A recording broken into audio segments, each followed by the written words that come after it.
ಎಲ್ಲರಿಗೂ ನನ್ನ ಯೂಟ್ಯೂಬ್ ಚಾನಲ್ಗೆ ಸ್ವಾಗತ. ಇನ್ನೂ ಯಾರು ಕೂಡ ನಮ್ಮ ಚಾನಲ್ಗೆ ಸಬ್ಸ್ಕ್ರೈಬ್ ಆಗಿಲ್ಲ, ಕೂಡಲೇ ಸಬ್ಸ್ಕ್ರೈಬ್ ಆಗಿ ಮತ್ತು ಆದರ್ಶ ವಿದ್ಯಾಲಯ ನವೋದಯ ಪರೀಕ್ಷೆಗಳಿಗೆ ಸಂಬಂಧಪಟ್ಟಂಥ ಹೆಚ್ಚಿನ ಮಾಹಿತಿಗಳಿಗಾಗಿ ತಾವು ನಮ್ಮ ಚಾನಲನ್ನು ಸಬ್ಸ್ಕ್ರೈಬ್ ಮಾಡಿ ಇಟ್ಟುಕೊಂಡ್ರೆ ನಾವು ಹಾಕುವಂತಹ ಮಾಹಿತಿ ವಿಡಿಯೋಗಳು ತಮಗೆ ಸುಲಭವಾಗಿ ತಲುಪ್ತವೆ. ಆದ ಒಂದು ಕಾರಣದಿಂದ ತಾವು ಮಿಸ್ ಮಾಡದೆ ನಮ್ಮ ಚಾನಲನ್ನು ಇನ್ನೂ ಸಬ್ಸ್ಕ್ರೈಬ್ ಮಾಡ್ಕೊಳ್ಳಿ ಮತ್ತು ನಾವು ಹಾಕುವಂಥ ವಿಡಿಯೋಗಳನ್ನು ಕಂಪ್ಲೀಟಾಗಿ ವಾಚ್ ಮಾಡಿ ಅಂತ ಹೇಳ್ತಾ, ಈ ಒಂದು ವಿಡಿಯೋದಲ್ಲಿ ತಮಗೆ ನಾನು ಯಾವ ಮಾಹಿತಿಯನ್ನು ನೀಡ್ತಾ ಇದ್ದೇನೆ ಅಂತಂದರೆ, ಈಗಾಗಲೇ ಎಲ್ಲ ವಿದ್ಯಾರ್ಥಿಗಳು ಮತ್ತು ಪಾಲಕರುಗಳು ನೀವು ಏನು ನಿಮ್ಮ ಮಗುವಿನ ಒಂದು ಆದರ್ಶ ವಿದ್ಯಾಲಯ ಪ್ರವೇಶ ಪರೀಕ್ಷೆಯ ಅಂಕಗಳನ್ನು ನೋಡುವಂಥ ಒಂದು ಕಾತುರದಲ್ಲಿ ಇದ್ರಿ, ಹೌದಾ? ನೀವೆಲ್ಲರೂ ಈಗ ಯಾವುದು 24/4/2026 ಏನು ಒಂದು ಅಂಕಪಟ್ಟಿ ಏನು ಅಂದರೆ ಅಂಕಗಳು ಏನಾಯಿತು ಬಿಡುಗಡೆ ಆಗಿತ್ತು, ಹೌದಾ? ಅದು ಏಪ್ರಿಲ್ 10 ಅಂತ ಹೇಳಿದರು. ಅದು ಕಾರಣಾಂತರಗಳಿಂದ ತಡವಾಗಿ 24/4/2026 ಅಂಕಪಟ್ಟಿ ಏನಾಗಿದೆ ಸಂಪೂರ್ಣವಾಗಿ ಬಿಡುಗಡೆ ಆಗಿದೆ, ಹೌದಾ? ಈಗ ನೀವೆಲ್ಲ ವಿದ್ಯಾರ್ಥಿಗಳು ಏನು ಮಾಡಿದ್ರಿ, ಅಂಕಗಳನ್ನು ನಿಮ್ಮ ಅಂಕಗಳನ್ನು ಏನು ಮಾಡಿದ್ರಿ, ಪರಿಶೀಲನೆ ಮಾಡಿ ನಿಮಗೆ ಎಷ್ಟು ಅಂಕ ಬಿದ್ದಿದೆ ಅನ್ನೋದನ್ನು ನೀವು ಏನು ಮಾಡಿಕೊಂಡ್ರಿ, ನೀವು ತಿಳ್ಕೊಂಡ್ರಿ, ಹೌದಾ? ಹಾಗಿದ್ದರೆ ಇಲ್ಲಿ ನೀವು ಒಂದು ವಿದ್ಯಾವಾಹಿನಿ ಪೋರ್ಟಲ್ನಲ್ಲಿ ಅವರು ನಿಮಗೆ ಒಂದು ಏನಪ್ಪ ಅಂದರೆ ಈ ವರ್ಷ ಒಂದು ಆಪ್ಷನನ್ನು ಇಟ್ಟಿದ್ದಾರೆ. ಏನಂತಂದರೆ, ಈಗ ಮಗುನೂ ಕೂಡ ಏನು ಹೇಳ್ತಾ ಇದೆ ಅಂದರೆ, ಕಡಿಮೆ ಅಂಕಗಳನ್ನು ಗಳಿಸಿದರೆ ನಾನು ಪೇಪರನ್ನು ಚೆನ್ನಾಗಿ ಬರೆದು ಬಂದಿದ್ದೆ, ಆದರೆ ಅಂಕಗಳು ಏನಾಗಿದೆ ಕಡಿಮೆ ಬಂದಿದೆ ಅನ್ನುವಂಥ ಒಂದು ಮಾತನ್ನು ನಿಮ್ಮ ಮಗು ನಿಮಗೆ ಹೇಳ್ತಾ ಇರ್ತಾರೆ, ಹೌದಾ? ನಿಮಗೂ ಕೂಡ ಏನು ನನ್ನ ಮಗ ಚೆನ್ನಾಗಿ ಮಾರ್ಕ್ಸ್ ತೆಗೆದಿರ್ತಾನೆ, ಆದರೂ ಮಾರ್ಕ್ಸ್ ಕಡಿಮೆ ಬಂದಿದೆ ಯಾಕೆ ಅನ್ನುವಂಥ ಗೊಂದಲನೂ ನಿಮ್ಮಲ್ಲಿದೆ. ಆ ಒಂದು ಗೊಂದಲಕ್ಕೆ ಇಲ್ಲಿ ಏನಪ್ಪ ಅದರ ಒಂದು ಪರಿಹಾರವನ್ನು ಕೊಟ್ಟಿದ್ದಾರೆ. ಅದನ್ನು ಯಾವ ರೀತಿಯಾಗಿ ನೀವು ಅವರಿಗೆ ಸಲ್ಲಿಸ್ಬೋದು ಅನ್ನೋದನ್ನು ನಾನಿಲ್ಲಿ ಈ ವಿಡಿಯೋದಲ್ಲಿ ಕಂಪ್ಲೀಟಾಗಿ ನಿಮಗೆ ಹೇಳ್ತೇನೆ.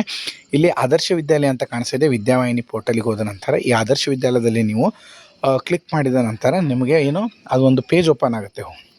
ಆ ಪೇಜ್ನಲ್ಲಿ ಅಧಿಸೂಚನೆ, ಹೌದಾ? ಇಲ್ಲಿ ನೋಡಿರಿ, ಅಧಿಸೂಚನೆ ಮತ್ತು 2026-27ನೇ ಸಾಲಿನ 6ನೇ ತರಗತಿ ಪ್ರವೇಶ ಅಂತ ಇದೆ. ಇದರ ಮೇಲೆ ನೀವು ಕ್ಲಿಕ್ ಮಾಡಿದ ನಂತರ ನಿಮ್ಗೆ ಈ ರೀತಿಯಾಗಿ ತೋರಿಸುತ್ತೆ, ಸೂಚನೆಗಳು, ಪರೀಕ್ಷಾ ಅರ್ಜಿ ಸಲ್ಲಿಸಿ ಅಂತ ಹೇಳಿ.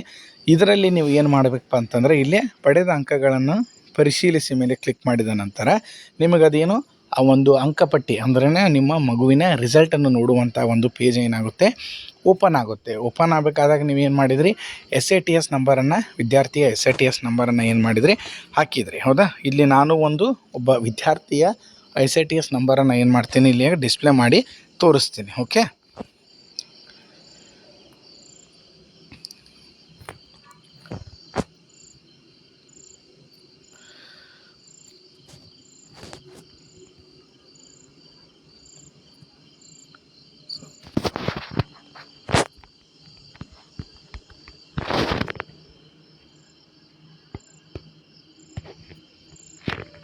ಓಕೆ, ಇಲ್ಲಿ ನೋಡಿರಿ ವಿದ್ಯಾರ್ಥಿ ಅಂಕಪಟ್ಟಿ ಏನಾಗುತ್ತೆ ಡಿಸ್ಪ್ಲೇ ಆಗುತ್ತೆ. ಈಗ ನೋಡಿರಿ, ಇಲ್ಲಿ ಅಂಕಪಟ್ಟಿ ಬಂತು.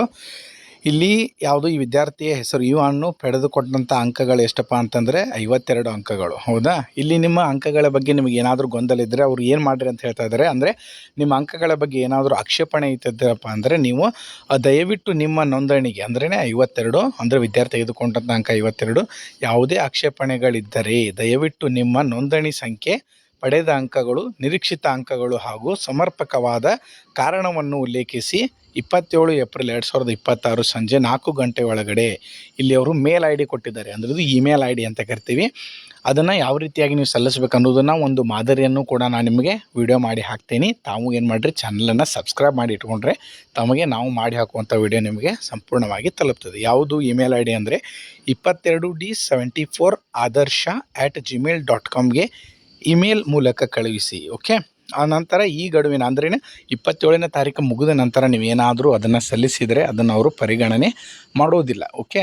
ಹಾಗಿದ್ದರೆ ನೀವು ಏನು ಮಾಡಬೇಕಪ್ಪ ಅಂತಂದರೆ, ಗಮನಿಸಬೇಕಾದ ಅಂಶಗಳಂದರೆ ಆ ಮೇಲ್ ಒಳಗಡೆ ನೀವು ಏನೇನು ಬರೀಬೇಕು ಅಂತಂದರೆ, ನೀವು ನಿಮ್ಮ ನೋಂದಣಿ ಸಂಖ್ಯೆ, ಆ ವಿದ್ಯಾರ್ಥಿಯ ಹಾಲ್ ಟಿಕೆಟ್ನಲ್ಲಿರುವಂಥ ನೋಂದಣಿ ಸಂಖ್ಯೆಯನ್ನು ಬರೀಬೇಕು ಮತ್ತು ಅವನು ತೆಗೆದುಕೊಂಡಂತಹ ಅಂಕಗಳನ್ನು ನೀವು ಏನು ಮಾಡಬೇಕು ಅದರಲ್ಲಿ ಬರೀಬೇಕು ಮತ್ತು ನಿರೀಕ್ಷಿತ ಅಂಕ ಅಂದರೆ ನಿಮಗೆ ಮಗು ಎಷ್ಟು ತಗೊಂಡಿದ್ದಾನೆ ಅಥವಾ ತಗೋಬೇಕಾಗಿತ್ತು ಅನ್ನೋದು ನಿಮ್ಮಲ್ಲಿ ಎಷ್ಟು ಅನಿಸ್ತಾ ಇದೆಯಲ್ಲ. ಈಗ ಅಕಸ್ಮಾತ್ 52 ತೊಗೊಂಡಿದ್ದಾನೆ, ಅವನಿಗೆ ಮಗುಗೆ ನನಗೆ ಇನ್ನೂ ಹೆಚ್ಚಿಗೆ ಮಾರ್ಕ್ಸ್ ಬರಬೇಕಿತ್ತು ಅನ್ನುವಂಥ ಒಂದು ಇದ್ದರೆ ನೀವು ಆ ಒಂದು ನಿರೀಕ್ಷಿತ ಅಂಕಗಳನ್ನು ಕೂಡ ಏನು ಮಾಡ್ಬೋದು, ಅಲ್ಲಿ ನಮೂನೆ ಮಾಡಿ ಮತ್ತು ಅದೇ ರೀತಿಯಾಗಿ ಹಾಗೂ ಸಮರ್ಪಕವಾದ ಕಾರಣವನ್ನು ನೀವು ಅಲ್ಲಿ ಬರೆದು ಉಲ್ಲೇಖಿಸಿ ಅಂದರೆ ಬರೀಬೇಕು, ಹೀಗಾಗಿತ್ತು, ನನ್ನ ಮಗ ಚೆನ್ನಾಗಿ ಬರೆದಿದ್ದ ಅನ್ನುವಂಥ ಒಂದು ಉಲ್ಲೇಖನೆಯನ್ನು ತಾವಲ್ಲಿ ಬರೆದು 27 ಏಪ್ರಿಲ್ 2026 ತಾವೇನು ಮಾಡ್ರಪ್ಪ ಅಂದರೆ 4 ಗಂಟೆ ಒಳಗಾಗಿ ಈ ಒಂದು ಮಾಹಿತಿಯನ್ನು ಅವರಿಗೆ ಏನು ಮಾಡಬೇಕು, ಈ ಇಮೇಲ್ ಮುಖಾಂತರ ಸಲ್ಲಿಸಬೇಕು. ಇಷ್ಟು ಸಲ್ಲಿಸಿದರೆ ಏನಪ್ಪ ಅಂದರೆ ಅವರು ನಿಮಗೆ ಸರಿಯಾದ ಪ್ರಕ್ರಿಯೆಯನ್ನು ಏನು ಮಾಡ್ತಾರೆ ಅಥವಾ ಪ್ರತಿಕ್ರಿಯೆಯನ್ನು ತಮಗೆ ನೀಡ್ತಾರೆ. ಇದು ಇಷ್ಟು ಏನಪ್ಪ ಅಂತಂದರೆ ಆದರ್ಶ ವಿದ್ಯಾಲಯ ಒಂದು ಅಂಕಪಟ್ಟಿಯಲ್ಲಿ ಬಿಡುಗಡೆ ಆದಂಥ ಅಂಕಗಳಲ್ಲಿ ತಮಗೇನಾದರೂ ಆಕ್ಷೇಪಣೆ ಇದ್ದರೆ ತಾವು ಈ ರೀತಿಯಾಗಿ ಒಂದು ಏನು ಸ್ಟೆಪ್ಸನ್ನು ಫಾಲೋ ಮಾಡಿ ಈ ಒಂದು ಮೇಲ್ ಐ ಡಿಗೆ ತಾವು ಮೇಲ್ ಮಾಡಿದರೆ ಅವರು ನಿಮಗೆ ಏನು ಮಾಡ್ತಾರಪ್ಪ ಅಂದ್ರೆ ಪ್ರತಿಕ್ರಿಯೆಯನ್ನು ನೀಡ್ತಾರೆ. ಹಾಗಿದ್ದರೆ ನೆನಪಿನಲ್ಲಿ ಇಟ್ಟುಕೊಂಡು ಏನು ಮಾಡಿರಿ, ಈ ರೀತಿಯಾದಂಥ ಸ್ಟೆಪ್ಸನ್ನು ಫಾಲೋ ಮಾಡಿರಿ. ನಮ್ಮ ಚಾನಲನ್ನು ಸಬ್ಸ್ಕ್ರೈಬ್ ಮಾಡಿ ಇಟ್ಕೊಳ್ರಿ. ನಿಮಗೆ ನಾನು ಹೆಚ್ಚಿನ ಮಾಹಿತಿಯನ್ನು ನೆಕ್ಸ್ಟ್ ವಿಡಿಯೋದಲ್ಲಿ ಏನು ಮಾಡ್ತೀನಿ ತಿಳಿಸ್ಕೊಡ್ತೀನಿ.